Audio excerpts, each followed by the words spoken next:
मार्च से ही इन्होंने अनाउंसमेंट करनी शुरू कर दी थी। 31 मार्च से हम जो है पुरानी गाड़ियों को बैन करेंगे और ईंधन नहीं देंगे पेट्रोल पंप पे।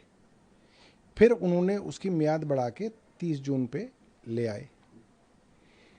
इतनी एक्साइटमेंट क्यों थी भारतीय जनता पार्टी की सरकार को कि 61 लाख वाहन यानी कि 61 लाख परिवारों को आप लगभग जो है उनकी बाह मरोड़ के उनको कहेंगे कि आप अपनी गाड़ी स्क्रैप करो और नई गाड़ी खरीदें। वो सरकार चलाना एक सीरियस बिजनेस है। इसको आप एक फुलेरा की पंचायत की तरह नहीं चला सकते हैं कि जब जो मन आ रहा है आप वो कर रहे हैं। और अगर सीए क्यूएम ने कहा था तो पहली बात तो सीए क्यूएम तो कोर्ट है ही नहीं। आप तो कह रहे थे कि आपको कोर्ट ने आदेश दिया है, सुप्रीम कोर्ट ने आदेश दिया है। सीए क्यूएम तो एक अथॉरिटी है जिसके अंदर केंद्र सरकार एक बाबू को अपॉइंट करती है, उसका चेयरपर्सन। अगर सीए क्यूएम ने आपको आदेश दिया तो सिर्फ आपको तो नहीं दिया, यूपी को भी दिया था, हरियाणा को भी दिया था। उन्होंने तो इंप्लीमेंट नहीं किया, आपने क्यों किया? और अगर आपने इंप्लीमेंट कर दिया था, आप कह रहे थे हमारे पास और कोई चारा नहीं है, तो अब आपने वापस क्यों ले लिया? इसका मतलब आपके पास ये ऑप्शन था। आप जानबूझ के सरकार के जो सरकार का पूरा इंफ्रास्ट्रक्चर है उसको जनता के खिलाफ इस्तेमाल कर रहे थे। और फायदा किसको होना था? 61 लाख वाहन अगर नए बिकते तो वर्ल्ड रिकॉर्ड बनता दिल्ली के अंदर कि इतनी सारी गाड़ियां बिकेंगी। ऑटोमोबाइल कंपनीज उनको फायदा होता। ओला उबर जिन्होंने अभी 2 दिन पहले जिनको सरकार ने इजाज़त दे दी कि भाई अब आप अपने जो दाम है दुगने तक ले जा सकते हो, सर्ज कर सकते हो। मतलब अगर मुझे कहीं से कहीं 300 रुपये में जाना है और पीक टाइम है तो वो 600 रुपये भी ले सकता है मुझसे। तो आपने खुल्लम खुल्ला लूट के जो है वो इंतज़ाम कर दिए थे। तो मैं दिल्ली की जनता को बहुत बधाई दूंगा और ख़ास तौर पे भारतीय जनता पार्टी का समर्थक middle class, upper middle class कि लोगों ने ट्विटर पे, एक्स पे, फेसबुक पे, इंस्टाग्राम पे इस तुगलकी फरमान की आलोचना की और खूब आलोचना की। हम लोगों ने प्रेस वार्ता करी 2 बार और इस कारण जो है इस फैसले को वापस लेना पड़ा।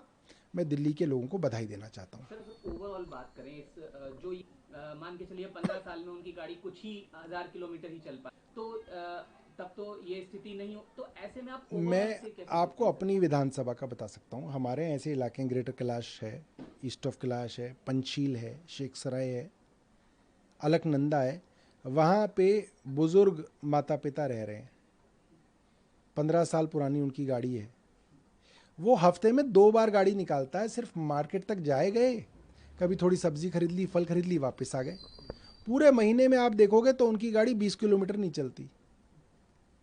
अब आप कह रहे हो कि भाई अब आप इस रिटायरमेंट की एज में अपनी गाड़ी बेच के नई गाड़ी खरीदो। वो कहाँ से लाएगा पैसे? और उसकी गाड़ी बिल्कुल फिट है, वो पोल्यूशन दिखाता है, उसको कंट्रोल करके रखता है, मेंटेनेंस कराता है, ध्यान रखता है। वो अपनी गाड़ी क्यों बेचे?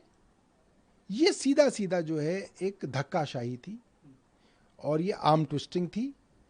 और ऐसा लगता है सरकार एक जल्दबाजी में है।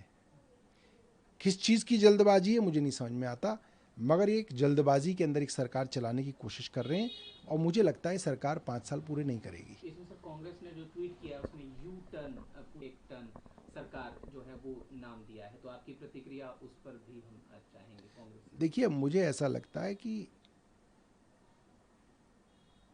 इस सरकार के जितने भी फैसले आ रहे हैं वो ऐसे हैं जैसे फुलेरा की पंचायत फैसले ले रही हो। कभी कह देते हैं कि साहब 250 मोहल्ला क्लिनिक जो हैं उसमें भ्रष्टाचार हो रहा है, हम बंद कर देंगे। फिर आप उसी मोहल्ला क्लिनिक के ऊपर दूसरे रंग का पेंट करके कह देते हो अभी आरोग्य मंदिर बन गया। आप जैसे ही आए तमाम प्राइवेट स्कूलों ने अपनी जो है फीस बढ़ा ली। आपने बोला हम एक कानून ले आएंगे, आपका कानून भी आ गया, किसी की फीस वापस नहीं हुई, फीस वैसी की वैसी है। तो आप जनता को बेवकूफ़ बना रहे थे। आपने कहा कि झुग्गी झोंपड़ी वालों को हम वहीं पर मकान देंगे। आपने बिना मकान दिए झुग्गी झोंपड़ियां तोड़नी शुरू कर दी। अनऑथराइज कॉलोनियों के ऊपर आपने नोटिस लगाने शुरू कर दिए। गांव के लालडोरे, कादीपुर जैसे जगह, वहां पे आपने नोटिस लगा के जो है लोगों को डराना शुरू कर दिया। व्यापारी था, अपना व्यापार कर रहा था बाज़ारों में, सालों से वो अपनी दुकानें लगा रहे थे, उनको आपने डराना धमकाना शुरू कर दिया, उनको नोटिस देने शुरू कर दिया। आपने किसी को नहीं छोड़ा। चांदनी चौक गए, आपने बोल दिया कि हम चांदनी चौक को यहाँ से जो है शिफ्ट कर देंगे। फिर अगले दिन जब हमने प्रेस वार्ता कर दी तो बोले नहीं नहीं नहीं, ऐसा तो हमने कहा ही नहीं। तो इस तरीके से सरकारें नहीं चलती। सरकार चलाना एक सीरियस बिजनेस है। मुझे लगता नहीं कि ये सरकार 5 साल चलेगी। आखिरी सवाल इसी पर कि पॉल्यूशन कब बीजेपी लगी है, उनका ये कहना है, और इसी के चलते ये जो पूरा फैसला था, हालांकि था, लेकिन और भी प्रदूषण से निपटने के इंतजाम जो है वो किए जा रहे हैं। और जैसा कि पिछले जब सरकार आम आदमी पार्टी की थी तो काफी आरोपी बीजेपी पॉल्यूशन के वक्त में काफी लगा। अब तक कोई एक ऐसा काम इन्होंने किया हो जो हम कहते हों उसके अलावा इन्होंने किया हो तो ये मुझे बता दें। एक काम है जिससे ये पोल्यूशन कम करेंगे, मैं आपको आज ही बता रहा हूँ और पूरी जिम्मेवारी से बता रहा हूँ। अब ये पोल्यूशन को जो मेजर करते हैं इक्विपमेंट, उनको ये जा जाके जंगलों में और पार्कों में लगा रहे हैं। इग्नू के जंगलों में लगा दिया, साउथ रिज में लगा दिया, फॉरेस्ट एरिया में लगा दिया, कहीं दूर नजफगढ़ में कोई कैंपस है उस कैंपस में लगा दिया। तो अब ये जो पोल्यूशन को जहाँ से आप मेजर करते थे कि AQI कितना है, वो पहले मेन सड़कों के पास थे ताकि पता चले भाई गाड़ियों के धुएं की वजह से पोल्यूशन क्या हो रहा है। अब ये इनको छुप छुप के जंगलों में लगा रहे हैं और कुछ महीनों बाद कहेंगे साहब हमने पोल्यूशन कम कर दिया, देखो AQI कम आ गया। ये भी एक पूरी तरीके से धोखाधड़ी है। इनको पोल्यूशन कम नहीं करना, ना इन्हें आता है करना। ये सिर्फ जनता के साथ धोखाधड़ी करेंगे। आम आदमी पार्टी ने न्यू कार डीलर से मिलकर दिल्ली के अंदर लूट करी। उसका मैं आपको एक जीता जाता उदाहरण अभी पढ़ के सुनाऊंगा। ये नोटिफिकेशन है government of national capital territory of Delhi transport department 20/2/2024। 20/2/2024 को दिल्ली की सरकार ने नॉर्म्स बना दिए कि दिल्ली के लोगों की मेहनत की कमाई की गाड़ियों को कैसे उठाया जाएगा, कैसे तोड़ा जाएगा, कैसे खत्म कर दिया जाएगा। मैं पढ़कर सुनाना चाहता हूं। बकायदा एक पॉलिसी बनाकर उनके ऊपर तुगलकी फरमान, जैसे औरंगजेब का फरमान होता था, उसी तरह का फरमान दिल्ली की सरकार ने क्या जारी किया। The enforcement agency should conduct continuous enforcement drives for phasing out end-of-life from public places of Delhi and should send daily report। रोज की रिपोर्ट दो और पब्लिक प्लेसेस से भी उठा उठा के उनको लेके जाओ।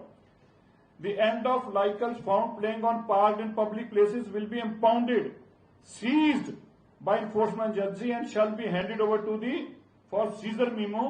उनको इंपाउंड कर लिया जाएगा, सीज कर लिया जाएगा। देखिए तुगलकी फरमान क्यों किया जा रहा है। ये सब 10 साल तक दिल्ली की अकेली देश की ऐसी स्टेट है, ऐसा डिस्ट्रिक्ट है, ऐसा राजधानी है, ऐसा यूटी है जिसके अंदर 10 साल और 15 साल के व्हीकल चलना पे मनाही है।